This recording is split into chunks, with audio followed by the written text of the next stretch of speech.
This is your complete guide to the city of Rome. How to get here, what attractions to see, how to avoid those stupidly long queues, advice on where to get the best gelato and pizza, and how to have the best time of your life in the most interesting historical city that you'll ever visit.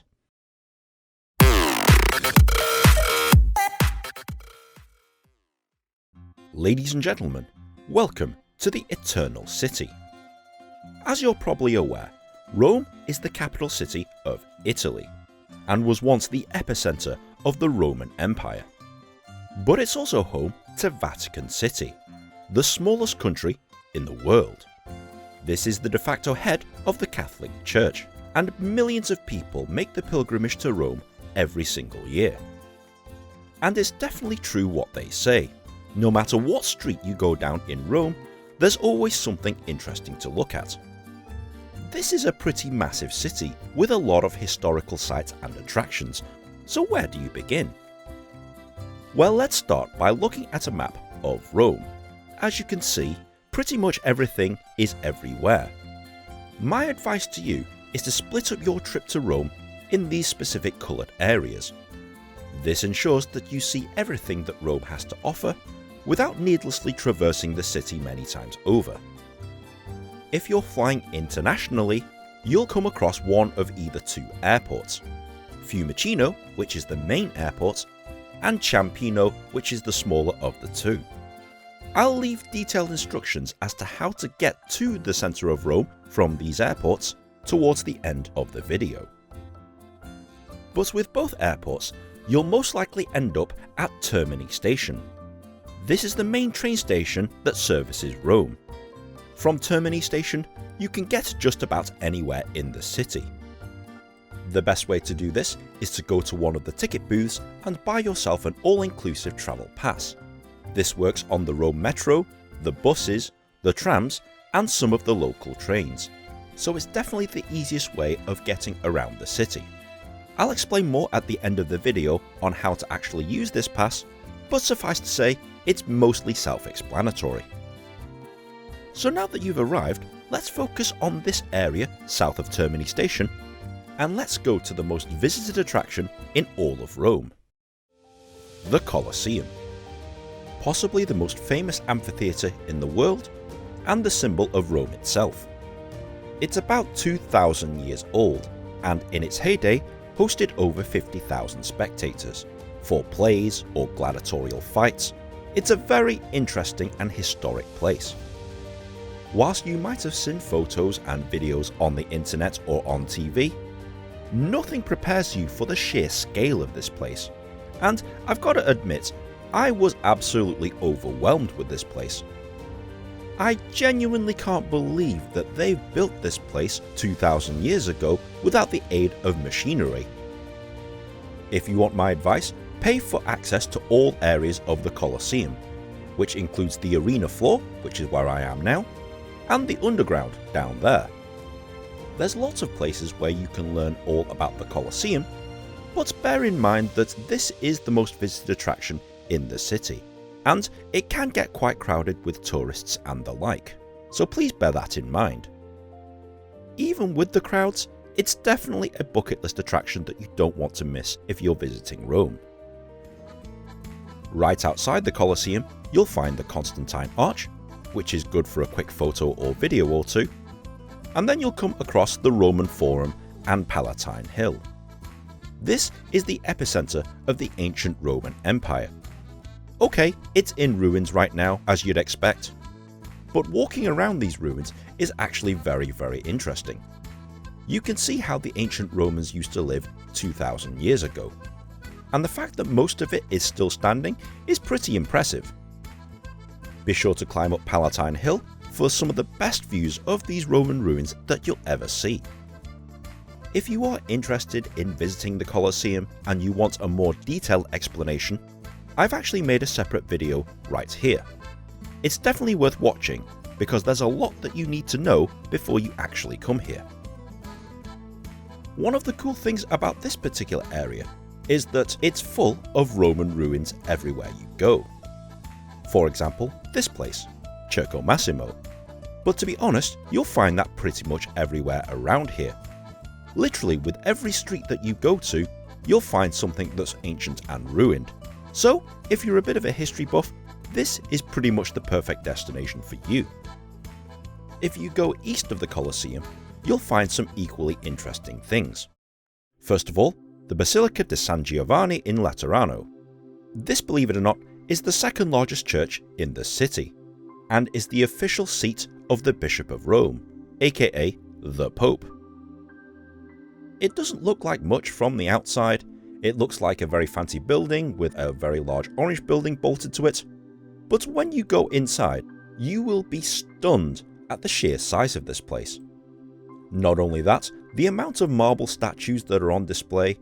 This is pretty much a mega super church, and it's not even the most famous one. Because it's a little bit out of the way, it's usually quieter than the other famous church, which we'll talk about later on in the video. Up the street is the Piazza Vittorio Emanuele. It's a lovely park space with this rather interesting Roman ruin in the middle. But between the Colosseum and Termini Station, you'll find one of the other important churches here in Rome, the Basilica Papale di Santa Maria Maggiore. It looks pretty palatial, and from the inside, it looks like Buckingham Palace on steroids. If you're wondering if all of this is actual real gold, yeah, they actually mix real gold in the paint here on the ceilings. This chair that's reserved for the Pope, yep, you better believe that's painted in gold as well. It's definitely an amazing church to look at, but pay close attention to the ceiling because it's so detailed that you probably won't see this anywhere else in the world. And oh my goodness, there's a dead Pope in a box on display. Yippee. Don't let that put you off visiting this amazing basilica. All of this area will take you at least a day to explore. But let's go north of that now into this area in blue, where you'll find most of the famous attractions that you'll have heard of. You might not have heard of this place though, the Borghese Gardens. It's a very well manicured green space, perfect if you want to get away from the city. It definitely reminds me of the manicured gardens that we have here in England, albeit a little bit nicer. It's also home to the Borghese Gallery, a very interesting art gallery, and if you're an art lover, it definitely comes highly recommended. South of the Borghese Gardens, you'll come across this, the Villa Medici. It's technically another art gallery / museum. If you're really interested, you can go inside, but the reason why I want you to visit this place, not just because of the building, but because it's right next to this lookout point that overlooks this, the Piazza del Popolo. It's one of the more famous public squares here in Rome, complete with its ancient Egyptian obelisk right in the middle, this cool looking fountain where you can take nice photos and videos, and you've got at least 3 iconic churches that you can visit off this square. I tried to go into this one, but it became quickly apparent that I walked straight into the middle of a funeral. So yeah, probably best to come back on another day. But if churches isn't your thing, there's a very interesting museum right here on the corner devoted to Leonardo da Vinci. If you're a big fan of the world's most famous inventor, you'll be enthralled at this exhibit. But admittedly, I was more entertained at this room of mirrors. Round and round and round and round we go. Boy, I really need to get a life. If anything, this exhibit definitely highlights the sheer amount of contributions that Leonardo da Vinci made to the world, whether it was paintings, sculptures, or inventions. And the church right next to it? That's definitely worth a look as well. And whilst we're speaking about churches, Rome famously has over 900 churches. Now, I don't expect you to visit every single one. I certainly didn't. But if there is an interesting looking church, it might be worthwhile just having a quick nosy around, as most of them, in fact pretty much all of them, are free to go inside. This is especially true here at Trinita Di Monti. It's a nice church for sure, probably not the most amazing church you'll find here in Rome, for obvious reasons, but it is attached to this, the Spanish Steps. This famous staircase links the Trinita Di Monti with the Piazza di Spagna. and is a very famous venue for photos, videos, films, and it's easily possibly the most recognisable steps in all of Europe. Personally, I don't see what the big fuss is all about. It looks like a big giant staircase to me, but maybe you can see something a bit more special than I can. But what's definitely special, and only a few streets away from the Spanish Steps, you'll find this. The Trevi Fountain. Possibly the most famous fountain in all of Europe, millions of people come here to toss a coin over their shoulder. The superstition being that if you toss a coin into the fountain, you'll one day return to Rome. I assume that quite a lot of people doing this are actually making wishes, but each to their own, I guess. It's possibly the most beautiful fountain you'll ever come across, but it's not without its problems. As you can see from this video footage I took, it's incredibly busy. It's also full of wannabe influencers and people taking pictures of their ice cream. I never understood why people did that. It's also a prime spot for pickpockets to target you, so be aware at all times if you are visiting the Trevi Fountain. Whilst you're here next to the Trevi Fountain, you're also next to the main shopping street in all of Rome, the Via del Corso. It's here that you'll find high-end boutiques, amazing fashion outlets, football shops, and everything in between. This is even a place where you can buy cannabis from Amsterdam. It's definitely a nice street to walk along. You'll be entertained by street performers and find lots of interesting shops. It definitely reminds me of Oxford Street in London or Fifth Avenue in New York, albeit with an Italian twist. Via del Corso famously joins the Piazza del Popolo, which we visited before, to the Piazza Venezia, another public square full of impressive colonial buildings, but none are more impressive than this. The Altar of the Fatherland. This was built to commemorate Italy as a unified country, and everywhere you look, it is impressive.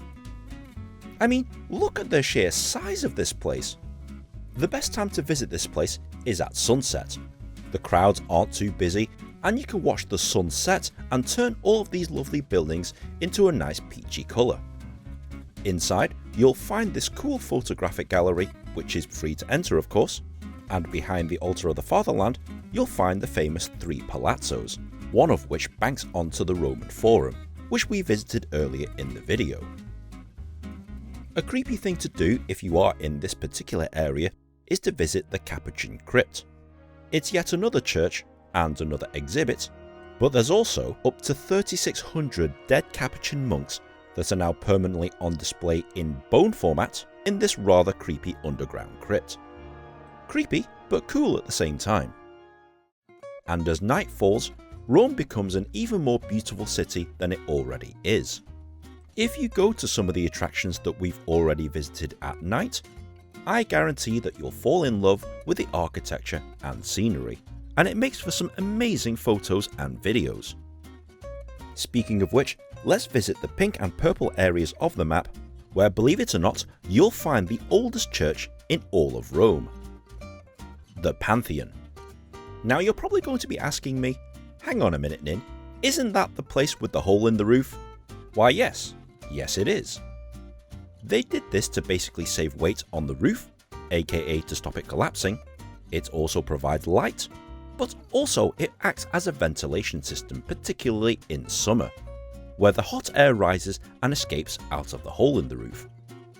It's a working church, yes, but also it happens to be the final resting place for some very important people, such as King Humbert and the artist Raphael. Literally one street away, you'll find the famous Piazza Navona, complete with its iconic fountains, Egyptian obelisk, and the church there happens to have one of the nicest dome roofs I've ever seen. And it also has somebody's skull on display. Okay. Even if you're all churched out, it definitely is worth seeing. In this piazza, you'll also find the Museum of Rome, so if you want to learn more about Rome, this is the place to do it. A lot of travel guides will tell you to visit the famous Campo de' Fiori, an iconic Italian marketplace. But when I went, it was disgusting. Dirty, smelly, full of junk, full of rubbish, and definitely not worth visiting, especially if you have a short time here in Rome. But rather interestingly, go south of that to visit the famous Great Synagogue, the largest synagogue in the entire country. And it's right next to the river Tiber, which famously splits the city into two. There's a much better and much more iconic viewpoint of the river Tiber upstream, and we'll show you that later on in the video, but cross the river at this point and you'll come across this yellow area. This is the area known as Trastevere. Immediately, you can tell it looks completely different to the rest of Rome. The locals here will tell you that this is a true representation of what Roman life is actually all about. As far as they're aware, this is authentic Rome. Life is definitely a lot more laid back here, and people are more happy to take it easy. This is also where you'll find the most authentic food in the city.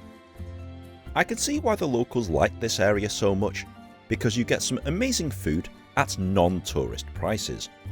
So if you are exploring Trastevere, bring money for lots of food. I guarantee you won't regret overeating. The main church in the area, the Santa Maria, is definitely worth walking around, especially if you're trying to burn off all that food. And to burn even more calories, climb Gianicolo Hill for some of the best views across the city of Rome. From here, you'll see this area in green.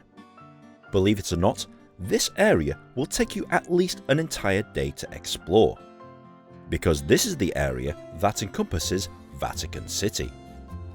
Officially the world's smallest country, you can walk entirely around it in less than 30 minutes, is famously the home of the Catholic Church and the spiritual temple of over 1 billion Catholics worldwide. But there's no border police, and you definitely don't need your passport to enter.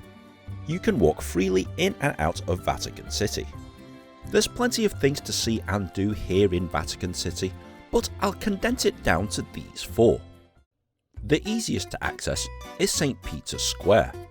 This is the large public square that Catholics from all around the world will congregate to, especially if the Pope is delivering one of his services, but when he's not here, this is actually quite a nice public square to hang around in. You'll be amazed at the architecture, the fountains, and the hundreds of hand-carved statues that overlook the square. But the jewel in the crown of Vatican City is the largest church in all of the world, St. Peter's Basilica. And when I said it's the largest church in the world, I honestly wasn't joking. Because inside, it's absolutely massive. Words cannot describe how big this place actually is, and my video footage here really doesn't show the scale of it. Everything from the statues, the paintings, they're pretty huge too. Even the tombs housing dead popes, yeah, they're pretty massive too. And this is possibly the biggest, most beautiful, most colourful, most amazing church that you'll ever walk into. I know we've visited a lot of churches in this video so far, but nothing, absolutely nothing beats this place. If you're a worshipper, they hold various services throughout the day, and you're more than welcome to join in any single one of them, because remember, this is still a working church. It's not just a tourist attraction. This altar, which is 10 stories high, is built over the tomb of St. Peter himself. The third thing that you'll need to visit in Vatican City is the Vatican Museum. Now, you'll need to access the museum via the north side of the city, as you can't access this from St. Peter's Square. Inside, you'll find the collection of art and historical artifacts that belong to the Catholic Church. And there's thousands of them. This is one of the biggest museums you'll ever come across, and it's very doubtful that you'll get to look at every single little thing, because there are literally thousands of artifacts dotted across several wings. The most interesting one for me was probably Van Gogh's Pieta, which I found very interesting, but right at the end of the museum you'll find the world-famous Sistine Chapel, completely decorated with Michelangelo's paintings. A word of warning though, photography and videography is strictly forbidden here in the Sistine Chapel, and those caught doing so will be ordered by security to delete any footage that has been taken. I'm seriously not joking about that. The fourth thing to do here in Vatican City, if you can manage it, is literally climb the dome right to the top of St. Peter's Basilica. This is a pretty hefty climb. It's about 600 steps. If you can manage it, you'll get this iconic view over St. Peter's Basilica and the city of Rome. It's definitely hard work, but the views at the top more than make up for it. Please check out my separate video about visiting Vatican City, because there's a lot that you need to know, especially if you're here visiting the Pope, but also if you want to visit Vatican City without the hassle of crowds or drawing the ire of security because you're dressed incorrectly. Be sure to check out this video guide here. But let's say you're done with Vatican City. What next? If you walk away from St. Peter's Square, down the street, you'll find Italy's most iconic castle, Castel Sant'Angelo, or in English, the Castle of the Holy Angel. Movie buffs will instantly recognise this place from that iconic hit film Angels and Demons. And when you get here in real life, it does come pretty much as advertised. It's a super imposing castle, originally built as a mausoleum, and inside there's lots of interesting things to see. But it's definitely a long climb up, and this spiral walkway goes along for quite some time. But when you do get to the top, there's lots of interesting statues, historical artifacts, and educational models for you to look at. And it's all very lovely. Have a look at the original throne from where the King of Italy used to sit. But one of the best things about Castel Sant'Angelo is the sheer incredible views from the outside. From here you can see Sant'Angelo Bridge and all these amazing views across the River Tiber. So when I mentioned before that there's a much better place to take pictures of the River Tiber, now you see why. Because this is the place. There's also a cool little restaurant where you can sit and have your dinner while staring at this amazing view over Vatican City. Climb up a few stairs more to the roof where you'll arguably get the best views over the entire city of Rome.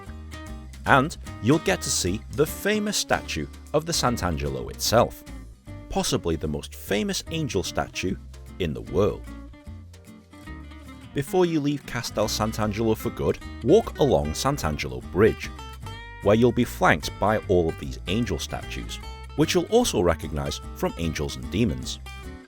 Especially if you come here at sunset or at night, you won't be disappointed with any photo that you take from here.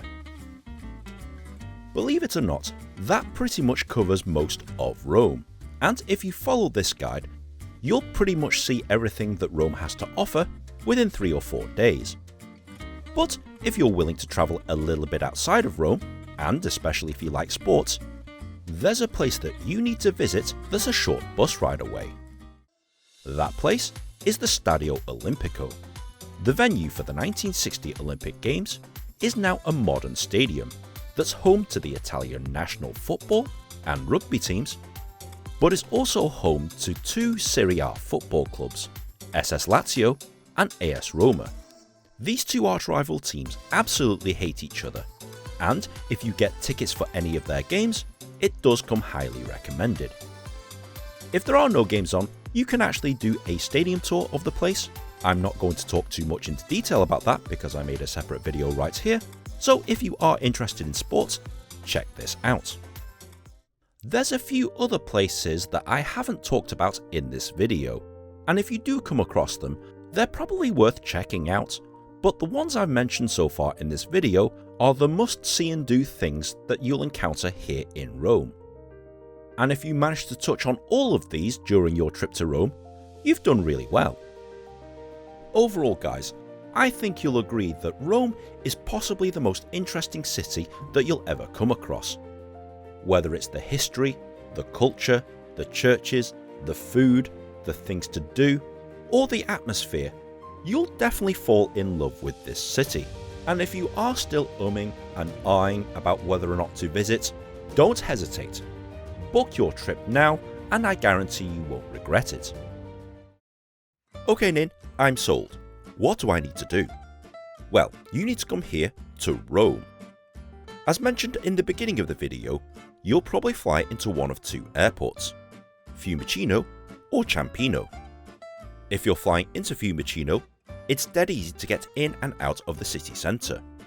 Simply buy a ticket for the direct train, known as the Leonardo Express, and it will take you there directly without stopping. You could reach Rome Termini station in about 20 to 25 minutes. If you're flying into Ciampino, it's slightly more complicated. Before you exit the airport, you'll need to buy a bus ticket for the Ciampino Airlink. Once you exit the airport, you'll need to find the bus stand that has the Ciampino Airlink graphics all over it. You'll need to get on this bus, which will take you into the town of Ciampino, where you'll then transfer directly onto a train that will take you to Rome Termini station. From start to finish, it's about 40 minutes. To buy a train ticket for either of these two services, simply go to one of the ticket booths, select your language, select which train you want, and literally pay with it with cash or a contactless credit card. And before you board any train, please validate the ticket by sticking it into one of the ticket validators on one of the platforms, because otherwise they might fine you, even though you bought a valid ticket. Alternatively, from each airport, you could take a direct shuttle bus or a taxi into the centre of Rome. But it's certainly not easier and it's definitely not cheaper or quicker. So bear that in mind if you use alternative services to get you to the centre of Rome. When you're in the centre of Rome, either at Termini station or one of the metro stations, I highly recommend that you buy an all-inclusive travel pass. Once again, all you need to do is go to one of the ticket booths, select your language, select which ticket you want to buy. In my case it was a 72-hour ticket, pay for it with your contactless credit card or cash, and then it'll spit you out your ticket. To use the ticket, simply walk to a turnstile and insert your ticket hologram side up, wait for it to spit it back out, before taking your ticket and walking through the turnstile. It's literally that easy. And you can follow a similar procedure for buses, trams and local trains. The metro system is fast, efficient and easy to use, and it's no different to any other mass transit system that you'll find in mainland Europe or North America. That said, when you're in the centre of Rome, you'll most likely just be walking anyway. If you're looking for a place to stay, Rome has a plethora of hotels with vast and varied prices. If you want my advice, try and get a hotel next to Termini station so that you can get in and out of the city fairly easily. If it's right next to a metro stop, that's a massive bonus. On my trip to Rome, I stayed in a serviced apartment right next to Repubblica station, and I found this to be a happy compromise between transit time and location. I strongly advise that you look at where your hotel is located on Google Maps or something similar before you actually come to Rome, because sometimes the entrances to these hotels aren't really that obvious. The cost of Rome? Well, as you can imagine, the cost of attractions can easily add up, especially if you want to do absolutely everything like I did. If you're on a budget, try and avoid anything with a guided tour, as it's usually cheaper to show yourself around these attractions. And the food prices vary wildly as well. The rule of thumb is that the more touristy the area is, the more expensive the food and drink will be. If you go to an out-of-the-way place, like Trastevere, you'll notice a significant drop in prices. Is there anything else I need to know? Yes, quite a lot actually.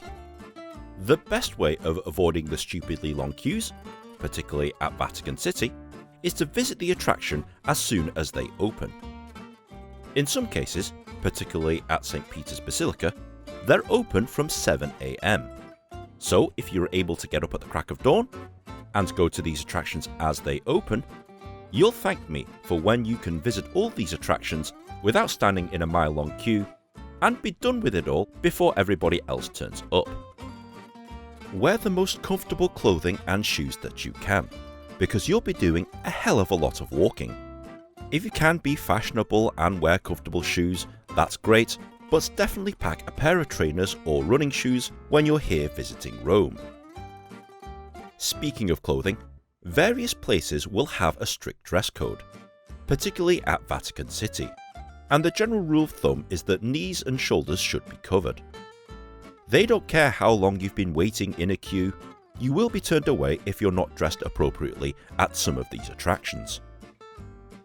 The spoken language here is Italian, and it helps to learn some basic Italian words and phrases, but you can easily get by if you're an English, French or Spanish speaker. You'll find most attractions in Rome are more than happy to accept contactless card payments, and in some places that's the only way you can pay. So be sure to have at least a contactless credit card with you, but otherwise bring a plethora of cash. There are two things that you really have to watch out for in Rome. The first is pickpockets. Rome is rife with them, and they usually target tourists specifically in crowded touristy areas such as the Colosseum, the Vatican City and the Trevi Fountain. So always be on your guard when you're visiting Rome and keep valuables out of sight and out of reach. The other thing that you have to watch out for is the crossings. There are pedestrian crossings everywhere in Rome that you're freely able to walk across the street with. But the cars, they don't exactly slow down, so you have to watch out when you're crossing the road here. Drones are prohibited in most of Rome, and especially over Vatican City. Everywhere is guarded with local police, security and carabinieri, and flying a drone over the top of Rome's most famous attractions is a one-way ticket to get arrested and to spend your holiday in prison. So unless you're working commercially and have all the relevant permits and permissions, definitely don't fly your drone if you're an amateur or a hobbyist. And finally, most hotels here in Rome will hand you a paper map of the city. I recommend keeping at least 2 copies of this with you at all times so that you know where you're going and you can easily find your way out of trouble if you get lost. If you have enjoyed this Rome City guide or found it at least remotely helpful, please be sure to like, share and subscribe. Comment on that comment section below if you have any comments or questions. Be sure to check out my other Rome-based video guides, and if you have any other suggestions, tweet them at me, and if I get enough suggestions, I'll probably make a video about it. But guys, thanks very much for watching, and we'll see you in the next episode.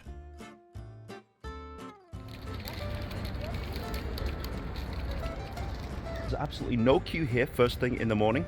If you do want to visit St. Peter's Basilica, I highly recommend that you get here nice and early to avoid all the queues, the security and all the hassle that goes with that. Pretty cool when it's quiet.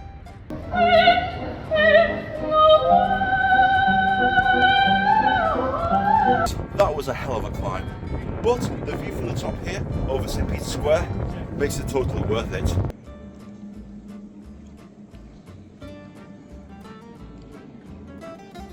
The view from the top here, particularly of the Basilica over there, is pretty damn amazing. So if you do come to Castel Sant'Angelo, be prepared for a breathtaking view. Even if it has gone a bit grey and overcast today.